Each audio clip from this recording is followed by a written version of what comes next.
अस्सलाम वालेकुम friends, welcome to CSS target. आज का जो हमारा टॉपिक है वो है जी परसेंटेज पार्ट 2। ठीक है, परसेंटेज का पार्ट 1 का जो लिंक है वो डिस्क्रिप्शन में दे दिया गया है, आप वहां से जाके देख सकते हैं। अगर आपको डिस्क्रिप्शन में लिंक नहीं मिलता तो आपको परसेंटेज की एक पूरी प्ले लिस्ट मिल जाएगी जिसके अंदर आपको 4 लेक्चर्स मिलेंगे। ये पार्ट 2 है। इसके बाद जो हम पढ़ेंगे वो पार्ट 3 होगा जिसके क्वेश्चंस यहाँ पे लिखे हुए हैं। इसके बाद जो इसका फाइनल पार्ट होगा ना, जो पार्ट 4 होगा, वो CSS के जो पास्ट पेपर्स हैं उनको कवर करेंगे हम। ठीक है, तो बगैर टाइम वेस्ट किए ये पार्ट 2 को स्टार्ट करते हैं। इसका पहला सवाल लिखा हुआ है जी, आफ्टर ए डिक्रीज ऑफ 70%, कहता है 70% कम होने के बाद द वैल्यू 550 विल बी। तो जो वैल्यू 550 है ये क्या होगी? इसका मतलब ये हुआ कि ये जो 550 है ये 100% है। 550 क्या हमारे पास 100% है। तो कहते हैं अगर ये 70% कम हो जाए तो जो बाकी की प्राइस बचेगी वो कितनी होगी। तो इसमें देखें जी, क्वेश्चन नंबर 1 के अकॉर्डिंग 70% क्या हो रहा है जी, हमारे पास डिक्रीज़ हो रहा है। तो डिक्रीज़ कितना हो रहा था 70%, टोटल हमारे पास है 550। इसका मतलब है हम 550 का पहले 70% निकालेंगे कि 70% इसका होता कितना है। तो देखें जी, 70/100। मैंने आपको प्रीवियस वीडियो में बताया था कि परसेंटेज के साइन को जब भी हटाते हैं तो 100 लगाते हैं। अगर आपने इसका पार्ट 1 नहीं देखा तो आपको ये वाला पार्ट समझने में मुश्किल होगी। ठीक है, तो आप लिहाजा ऐसा करें कि पहले पार्ट 1 देखें फिर ये पार्ट की तरफ आएंगे। मल्टीप्लाई 550, देखें जी ये ज़ीरो ज़ीरो से कैंसिल हो गया, ये वाला ज़ीरो इस ज़ीरो से कैंसिल हो गया। प्रीवियस वीडियो में एक कमेंट आया था कि जी हमें कटिंग नहीं आ रही, तो कटिंग भी इसमें मैं बता दूंगा। देखें 55 को 7 से मल्टीप्लाई करना है, हम सिंपल कैलकुलेटर का इस्तेमाल करते हैं। तो 55 मल्टीप्लाई बाय 7, हमारे पास आंसर आ गया 385। तो 385 हमारे पास आंसर आ गया। अब दोबारा सवाल की तरफ चलते हैं। आफ्टर डिक्रीज ऑफ 70%, 550 में से 70% क्या हो रहा है, डिक्रीज हो रहा है। डिक्रीज का मतलब क्या है जी, माइनस करेंगे हम। तो माइनस कर देते हैं, हम लिखेंगे डिक्रीज। तो डिक्रीज हमारे पास हो रहा है जी 550 माइनस 385। उसने कहा जी बाकी कितना बचता है। तो 550 में से जब हम 385 को माइनस करेंगे, 550 माइनस 385, हमारे पास आंसर आ गया जी 165। ठीक है, तो यहाँ पे हम लिख देंगे जी ये हमारा क्या है जी, रिमेनिंग है। उम्मीद है आपको ये सवाल समझ आ गया होगा। इसके बाद चलते हैं क्वेश्चन नंबर 2 की तरफ। अगर आपको किसी भी सवाल में मसला हो तो आप कमेंट बॉक्स में कमेंट करें या नीचे जो नंबर दिया गया व्हाट्सएप उस पर रब्ता करें। देखें जी, चलते हैं क्वेश्चन नंबर 2 की तरफ। लिखा हुआ है 30% ऑफ अ नंबर इज़ 8। कोई नंबर है उसका जो 30% है ना वो 8 बनता है। मोर देन 40% ऑफ 1000, अगर उसमें वही नंबर में 40% ऐड कर दिया जाए ना तो ये 1000 बन जाता है। सवाल दोबारा समझे, कोई नंबर है जिसका 30% 8 है, उसमें अगर 40% उसी नंबर का ऐड कर दिया जाए तो वो क्या बन जाता है, 1000। Find the number. भैया बताओ कि वो नंबर है कौन सा। तो पहले देखें जी, हमारे प्रीवियस में क्या था जी, 30% ऑफ का मतलब मल्टीप्लाई, ऑफ और नंबर, हमें नंबर नहीं पता, एक्स लगा देंगे। ये क्वेश्चन नंबर 2 है हमारा। 30% of a number, 30% of number, of का मतलब मल्टीप्लाई, नंबर हमें नहीं पता, जिस चीज़ का हमें नहीं पता होता हम उसकी वैल्यू क्या रख लेते हैं, एक्स रख लेते हैं। आगे देखते हैं जी, इज़ 8। मैंने प्रीवियस वीडियो में बताया था कि इज़ और आर का मतलब हम इक्वल लेंगे, 8 आ गया। अगर आगे लिखा हुआ है जी मोर देन 40%, मोर देन 40% का मतलब 40% को हमने क्या कर लेना है जी, ऐड कर लेना है। यहाँ पे अगर आएगा ना लेस देन 40% तो हम 40% को माइनस कर देंगे। अगर आए लफ्ज़ वर्ड्स आए डिफरेंस का तो तब भी माइनस ही करेंगे। ठीक है, तो मोर देन 40% मतलब कि 40% को क्या कर देना हमने, एडअप कर देना। ऑफ, आगे देखें फिर ऑफ आ गया। ऑफ का मतलब क्या होता है, मल्टीप्लाई 1000। ठीक है, हमारे पास एक सादा सी इक्वेशन बन गई है। अब इस इक्वेशन को सोल्व करेंगे तो हमारे पास क्या आ जाएगा जी, आंसर आ जाएगा। अगेन सवाल को रिपीट कर देता हूँ, 30% ऑफ आ नंबर नहीं पता एक्स, मैंने प्रीवियस वीडियो में बताया था वट आ जाए या आ नंबर आ जाए, यानी कि कोई भी चीज़ जो ना मालूम हो उसको हम एक्स रखते हैं। एक्स एक वेरिएबल है। इज़ या आर का मतलब क्या होता है जी, इक्वल 8 आ गया, प्लस किस लिए आया जी, मोर देन आ गया तो उसके लिए हम प्लस लगा दिया, 40% की जगह 40% आ गया, ऑफ की जगह मल्टीप्लाई आ गया, और हमारे पास आगे क्या आ गया, 1000 आ गया।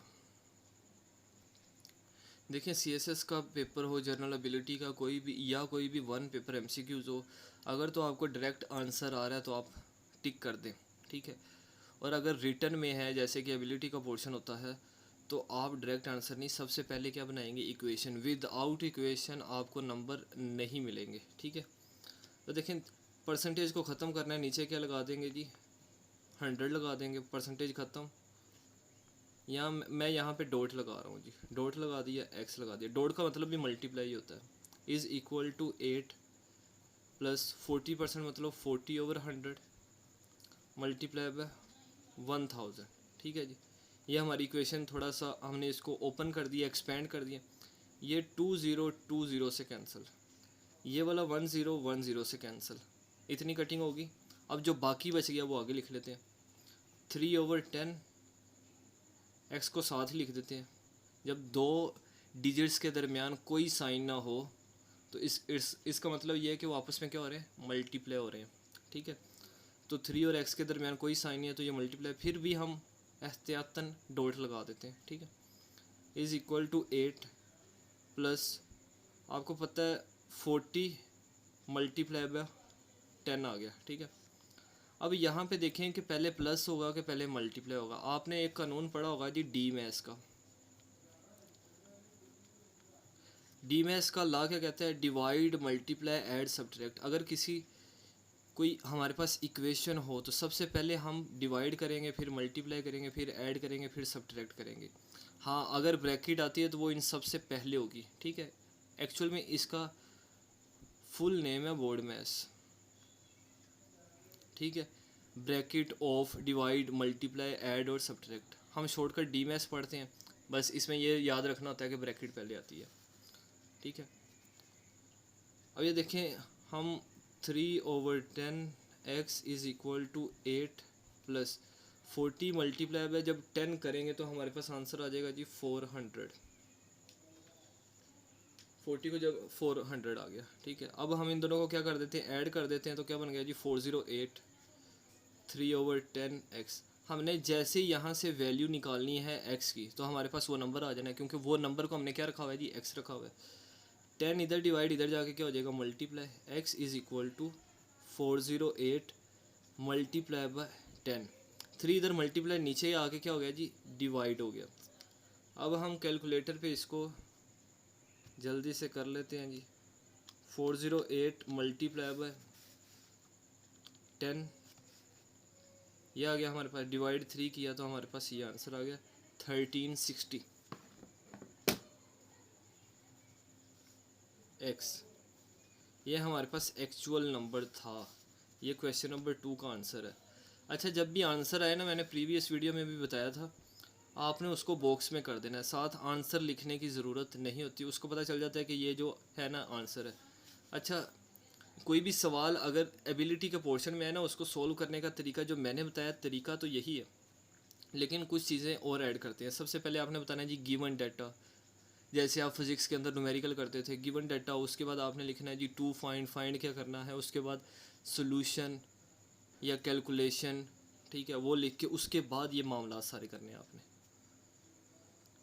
अच्छा जी, क्वेश्चन नंबर 3 की तरफ चलते हैं। लिखा हुआ है, during the budget price of a fuel per litre increased by 10% if it price before budget was 55 per litre, so after the budget. देखें क्वेश्चन दिखने में इतना बड़ा लग रहा है, लेकिन हमने देखना है इसमें वैल्यूज़ कितनी दी गई हैं। हमें एक वैल्यू ये दी गई है और एक वैल्यू ये दी गई है, और फिर देखेंगे कि इसमें पूछा क्या गया। तो ये देखें, during the budget price of a fuel per litre, तो इतनी लाइन उसने एक्स्ट्रा लिखी हुई है, ठीक है। आगे कहते हैं इंक्रीज्ड बाय 10%, ये बात बाद में आ रही है। If it price before the budget, हम लिखेंगे before budget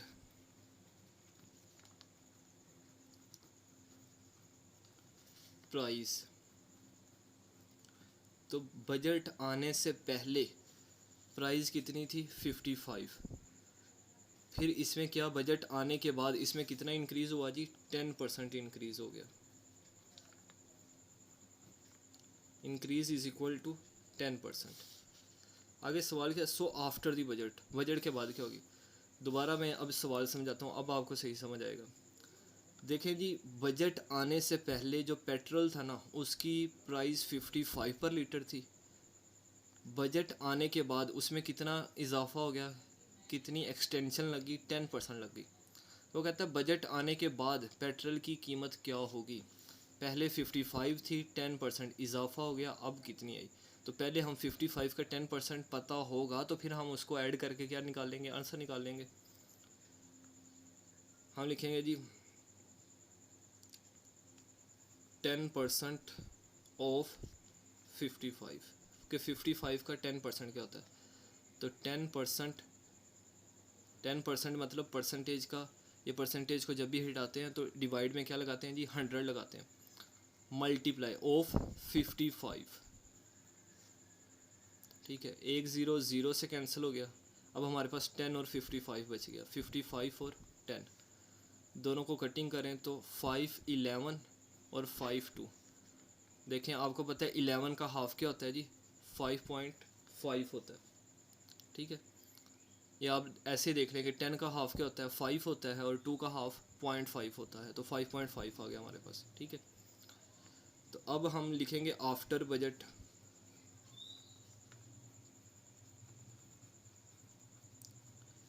after budget price. तो बजट आने के बाद प्राइस क्या होगी जी, पहले कितनी थी 55, इंक्रीज़ कितना हुआ 5.5। अब ये कितना बन गया 55 + 5 60 और 0.5, ये हमारा आंसर आ गया। ठीक है, देखें जी ये हमारे पास क्वेश्चन नंबर 4 है और पार्ट 2 की सीरीज़ का ये लास्ट क्वेश्चन है। ठीक है, ये क्वेश्चन पहले सवाल से ही मिलता जुलता है लेकिन वो नहीं है। मैं आपको इसमें और उसमें डिफरेंस भी बताऊंगा क्या। Population of a town increased by 10%। ठीक है, एक टाउन है उसकी जो पॉपुलेशन है, आबादी है, वो कितनी बढ़ गई है जी 10% ड्यूरिंग द लास्ट ईयर, पिछले साल में। ठीक है, पिछले साल में उसकी कितनी बढ़ी है 10%। If its current population is 38,500 now. अब उसकी पॉपुलेशन कितनी है 38,500। What was its population in the last year, उसके पिछले साल में क्या पॉपुलेशन होगी। अब सवाल मैंने एक दफ़ा पढ़ के बता दिया, अब हम इसको ब्रेक डाउन करते हैं जी। Population of a town increased, जो एक टाउन है ना उसकी पॉपुलेशन बढ़ी है कितनी 10% during the last year. Last year, अब सवाल ये पैदा होता है कि लास्ट ईयर का तो हमें पता ही नहीं। उसने कहा लास्ट ईयर, यहाँ पे उसने वैल्यू नहीं बताई। ठीक है, तो पॉपुलेशन ऑफ अ टाउन। ठीक है, एक मिनट इसको ऐसे कर लेते हैं ताकि हमारे पास क्लियर रहेगी।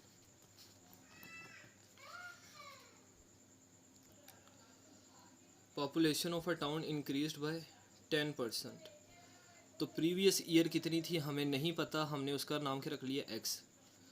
देखें during the last year increase कितनी हुई है प्लस, इसमें प्लस होगी ना तो 10% आ गया। ठीक है, अब देखें पॉपुलेशन ऑफ अ टाउन, जो टाउन की पॉपुलेशन थी वो नहीं पता हमें, वो लास्ट ईयर वाली थी, उसका नाम हमने x रख दिया, उसमें कितना इजाफा हुआ 10%। अब ये जो 10% इजाफा हुआ है किस में हुआ है, प्रीवियस ईयर में ही हुआ है। ठीक है, इसके साथ भी x ही आएगा। ये बात दोबारा समझे, population of a town, population of a town हमें नहीं पता, हमने x रख ली बाय 10%, 10% हुई। यहाँ पे अगर सवाल ख़त्म हो जाता ना तो यहाँ पे x लगाने की ज़रूरत नहीं थी।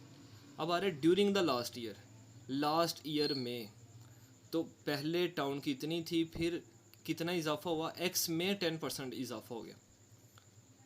आगे कहते हैं if its current population is, अगर इसकी देखें इसके जहाँ पे भी इज़ आ जाए हम इक्वल लगा देते हैं, इज़ 38,500। अब इसकी पॉपुलेशन 38,500 है। What was its population in the last year, अभी इसकी इतनी है, बताओ पिछले साल कितनी थी। तो देखें थोड़ा सा इसको फिर ब्रेक डाउन करते हैं। एक्स प्लस, जब परसेंटेज का साइन हटाएं तो नीचे क्या लगाते हैं हम, 100 लगाते हैं। एक्स आ गया इक्वल टू 38,500, ठीक है जी। अब हम इसका क्या ले लेते हैं जी, एलसीएम। एलसीएम हमारे पास क्या आ जाएगा, 100। अब मैं थोड़ा सा बता दूं कि एलसीएम होता क्या, ठीक है। अब देखें जो दोनों के नीचे रकम बराबर हो ना, तो उसे हम क्या, वही एलसीएम होता है। अगर इसके नीचे भी 100 होता तो तब भी 100 ही आ जाना था। अगर एक ही वैल्यू पड़ी हुई है, एक का ओवर खाली है और एक के ओवर में 100 पड़ा है, तो 100 ही आ जाएगा। अगर दोनों डिफरेंट है तो फिर देखेंगे दोनों एक दूसरे के टेबल पे जा रही हैं तो फिर वो आ जाता है, ठीक है। अगर दोनों एक दूसरे के टेबल पे ना जा रहे हों तो फिर हम दोनों को मल्टीप्लाई करके जो आंसर आता है वो हमारा क्या होता है जी, एलसीएम होता है। एलसीएम का चैप्टर हम अलग से करेंगे, उसमें डिटेल से समझा दूंगा। अभी के लिए इसका जो एलसीएम आएगा वो क्या आएगा जी, 100 आएगा।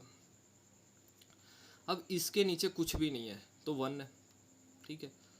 जब किसी रकम के नीचे कुछ ना हो तो इसके नीचे वाली रकम इसकी ऊपर वाली रकम से क्या हो जाएगी, मल्टीप्लाई, ठीक है।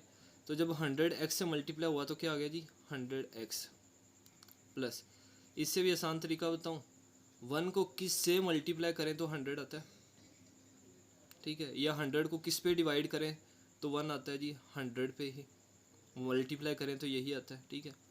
हम डिवाइड लगा देते हैं, इन दोनों को आपस में डिवाइड करें तो हमारे पास आंसर क्या आता है, 100 को 1 पे डिवाइड करें तो 100 ही आ जाएगा। जो आंसर आया है इसको ऊपर वाली रकम से क्या कर देते हैं, मल्टीप्लाई कर देते हैं, ठीक है।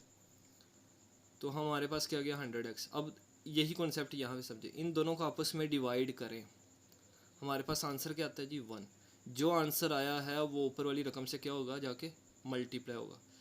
तो जब मल्टीप्लाई 1 इनसे मल्टीप्लाई होगा तो 10x ही आ जाएगा। समझ आ गई होगी आपको। इज़ इक्वल टू 38,500, ठीक है जी। अब हमारे पास एक्चुअल में रकम ये है, ये जो अंदर है, ठीक है। देखें ये 100 है, ये 10 है, दोनों के साथ x है।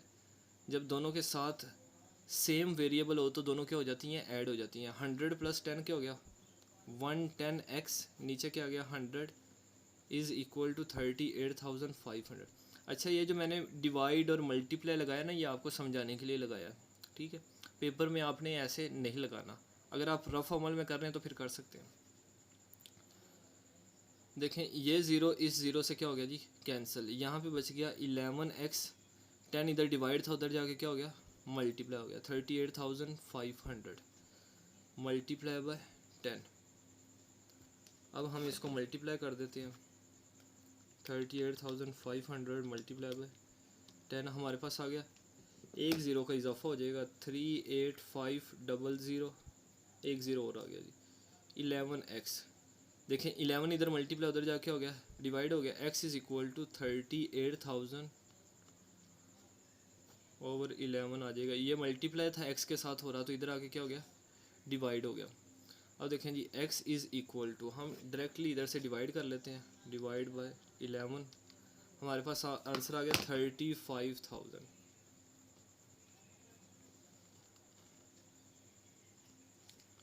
ठीक है, अब सवाल की तरफ दोबारा आए।